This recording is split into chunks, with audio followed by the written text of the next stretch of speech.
Qual é melhor, filtro de papel ou filtro de ferro? Bateria de maior capacidade auxilia na hora da partida a frio de manhã cedo?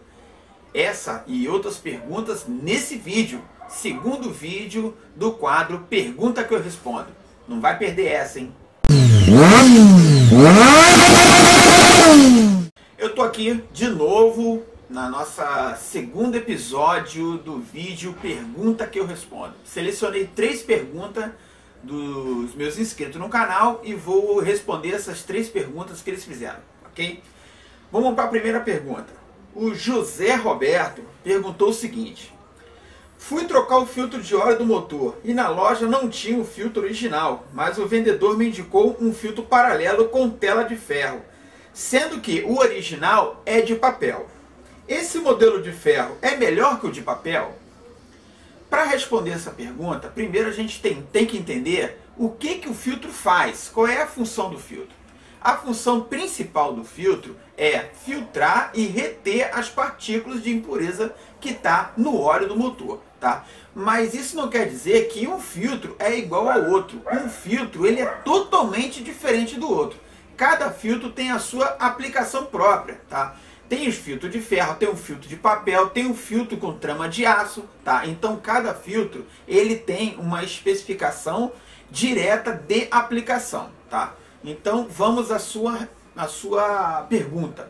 É o seguinte: um filtro, quando ele tem aquela capa, né, aquela tela de metal em volta, aquele filtro ele é fabricado para ser utilizado num sistema de lubrificação onde haja alta pressão de fluxo de óleo, tá?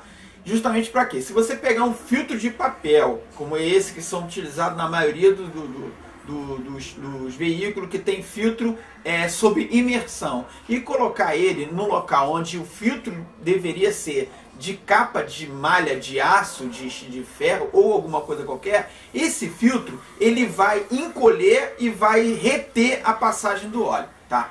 O filtro, quando tem aquela capa metalizada por fora, é justamente para ele não encolher, porque o fluxo, a pressão de óleo que passa por esse filtro para poder reter as partículas, né, para poder filtrar o óleo, é uma pressão muito grande. Então, para ele não encolher e não se deformar ali dentro da câmara que ele está depositado, por isso que ele tem essa capa metálica que recobre toda aquela parte, né, do papel que faz aquele processo de filtragem, tá?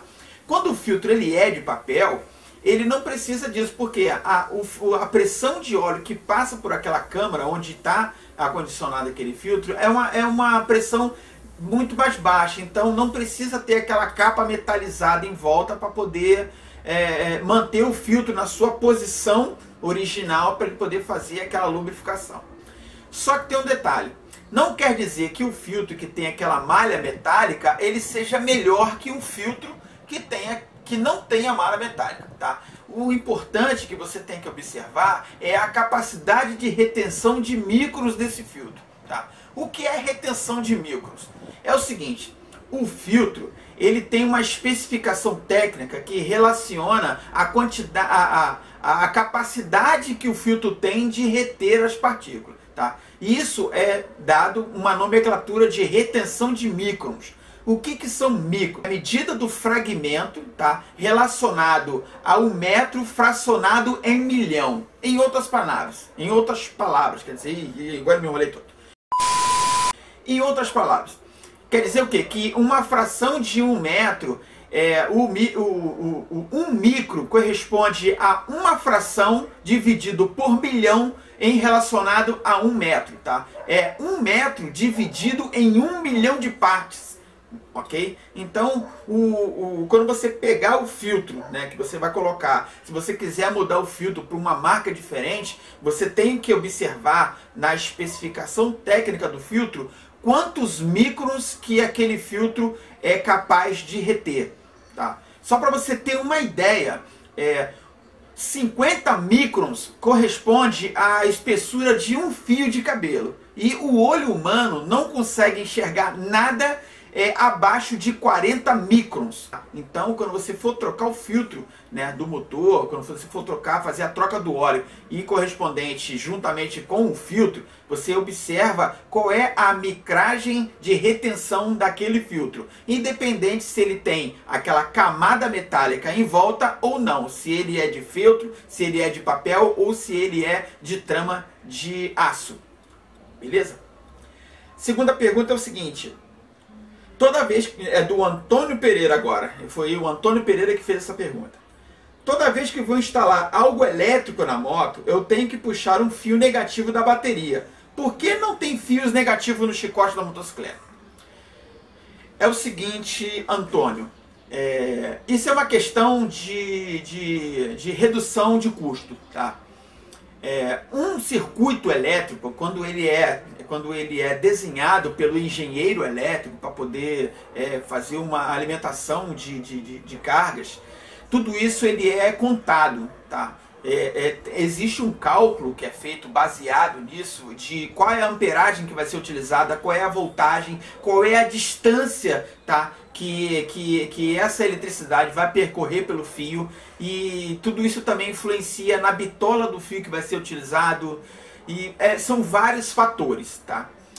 Respondendo a sua pergunta, por que não tem fio negativo no chicote? É muito simples. Na leitura esquemática, na leitura técnica da construção elétrica de um chicote, o fio negativo ele é um fio de massa comum, tá? Todo equipamento, toda lâmpada, todo módulo, qualquer sistema elétrico ou eletrônico que estiver instalado na sua motocicleta, ela tem que ter um cabo de entrada positiva e um cabo negativo de aterramento. Tá? Como o aterramento ele é uma ligação universal, ele é uma ligação de massa comum, não há necessidade de o técnico, né, o engenheiro fazer esse desenho, fazer essa montagem desse chicote, passando um fio negativo para todo o componente que está instalado na sua... Eita, agora. Vamos lá de novo. Não tem necessidade do engenheiro elétrico fazer a colocação desse fio de neutro no chicote da motocicleta. Por quê? Como ele é uma massa comum, ele utiliza o próprio chassi da motocicleta como distribuição dessa massa comum. Os únicos cabos que você vai encontrar negativo no chicote da motocicleta são os cabos de saída de todo o componente elétrico.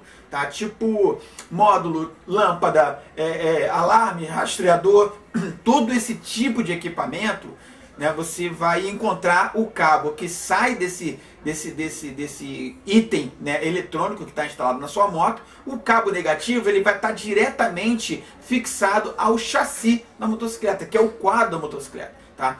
O negativo ele é uma massa comum e está diretamente conectado no quadro da sua motocicleta, no chassi do seu automóvel. Então, se você precisa instalar um componente eletrônico e necessita de um cabo de aterramento, o cabo do neutro, né, o cabo terra, como todo mundo conhece, você simplesmente pode pegar esse cabo preto negativo e fixar ele na chaparia mais próxima que você encontrar, que você vai estar aterrando esse seu equipamento eletrônico, tá?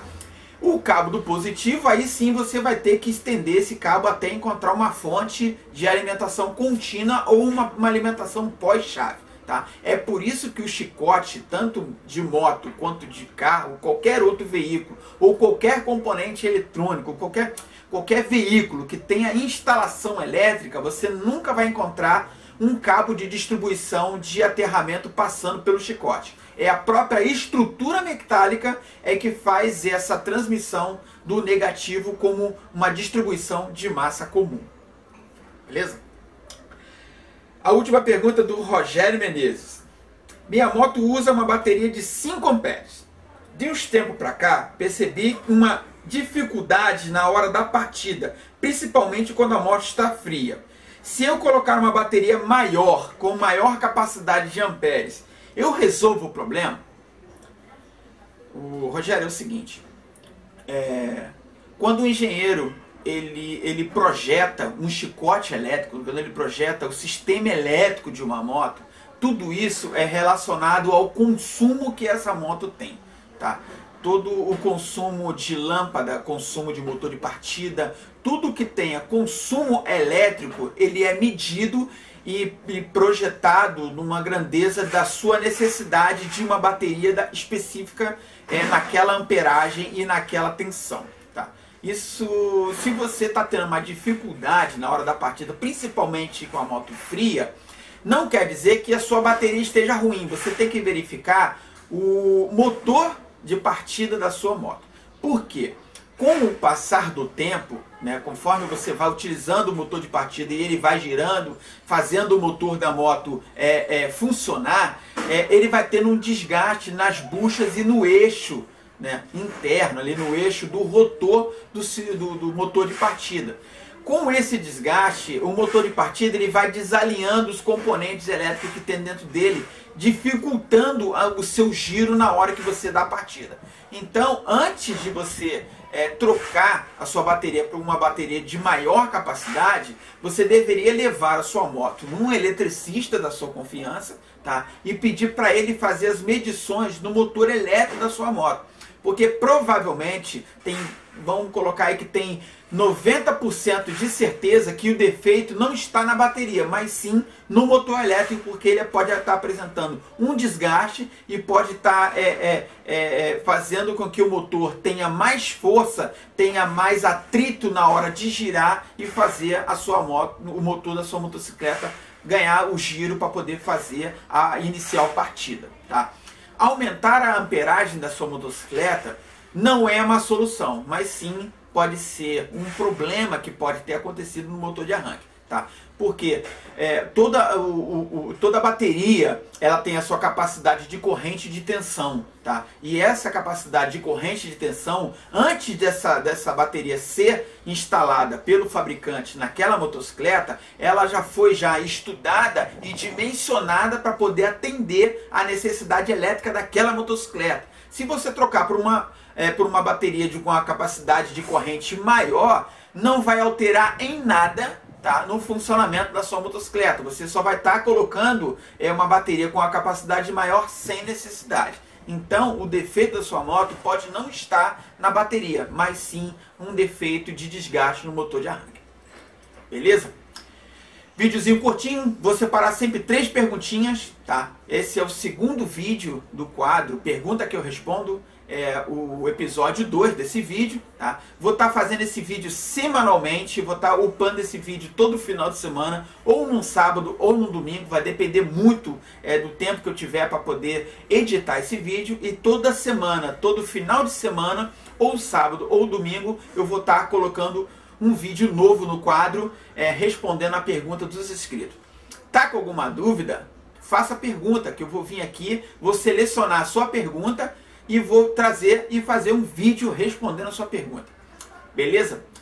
Gostou do vídeo? Dá um joinha, se não gostou, dá um joinha também. Não esquece de assinar o canal, marca lá a sinetinha para não perder o próximo vídeo, para você ficar por dentro das perguntas e respostas desse quadro novo do meu canal. Beleza? Um grande abraço para você e até o próximo vídeo.